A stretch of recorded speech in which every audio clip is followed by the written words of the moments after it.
कई बार मेरे पास क्वेरीज आती हैं कि ट्रेडमार्क को कौन फाइल कर सकते हैं, या फिर जो लोगों ने क्वेरीज मेरे पास भेजी वो मेरे से पूछे कि क्या हम ट्रेडमार्क फाइल कर सकते हैं या नहीं कर सकते।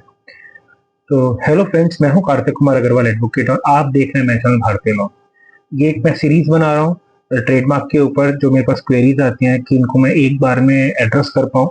उसके लिए ये एक सीरीज बना रहा हूँ, और साथ में एक लोग, मेरे जो व्यूअर्स हैं, मेरे जो ऑडियंस हैं, उनको एक जो है एक इजी लैंग्वेज में उनकी क्वेरी सॉल्व हो पाए, उसके लिए एक पर्टिकुलर ये सीरीज है। तो जब हम बात करते हैं कि ट्रेडमार्क फाइल कौन कर सकता है, देखिए, अगर जो ट्रेडमार्क एक्ट के अकॉर्डिंग कोई भी ऐसा रिस्ट्रिक्शन नहीं है कि यही फाइल कर सकते हैं, यही ये नहीं फाइल कर सकता। अगर आपके पास एक कोई यूनिक नेम है, यूनिक ब्रांड आप एक क्रिएट कर रहे हैं, या फिर आप कोई भी कंटेंट क्रिएट कर रहे हैं जिसको आपने एक यूनिक टाइटल दिया, even yes, even title, even आपका जो ट्रेड ड्रेस जिसको हम कहते हैं, अगर आपने कोई प्रोडक्ट बनाया उसकी जो पैकेजिंग है वो तक आप ट्रेडमार्क में फाइल कर सकते हैं। Anything which represents your business, which represents your brand, which represents your content, और या फिर जो एक आपके आइडेंटिटी से एसोसिएट हो रहा है, जो वर्क आप कर रहे हैं उसके आइडेंटिटी से एसोसिएट हो रहा है, तो that can be registered as trademark. अब ट्रेडमार्क कौन फाइल कर सकता है?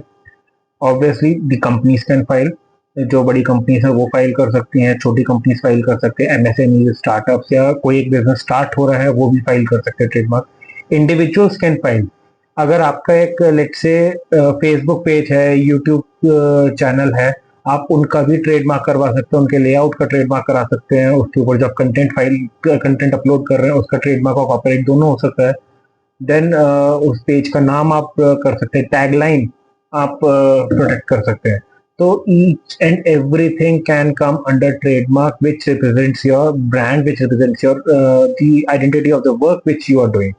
तो इसके ऊपर कोई रिस्ट्रिक्शन नहीं है। अब इसके लिए आपको डॉक्यूमेंट्स क्या क्या चाहिए होते हैं? जस्ट जो प्रोपराइटर है, जो ओनर है, उसका नाम, ब्रांड का नाम जिसको आप प्रोटेक्ट करना चाह रहे हैं, साथ साथ उसका एक कोई एड्रेस कि जहां पर ऑफिस आपसे कम्युनिकेट कर पाए। सिर्फ इतना आपको चाहिए और कुछ नहीं चाहिए। लोग मेरे से पूछते हैं कि क्या हमें जीएसटी सर्टिफिकेट देना है, क्या हमें और कुछ देना है? नहीं देना आपको। अगर आपका, हाँ, इसमें ये होता है कि अगर आप कंपनी है तो कंपनी का बोर्ड रेजोल्यूशन वगैरह जाता है, वो अलग चीज है। या फिर अगर आपका स्टार्टअप या स्मॉल एंटरप्राइज है तो उसमें आपको एमएसएमई का सर्टिफिकेट या स्टार्टअप इंडिया का सर्टिफिकेट देना होता है। इसके अलावा आपको कुछ और नहीं देना होता।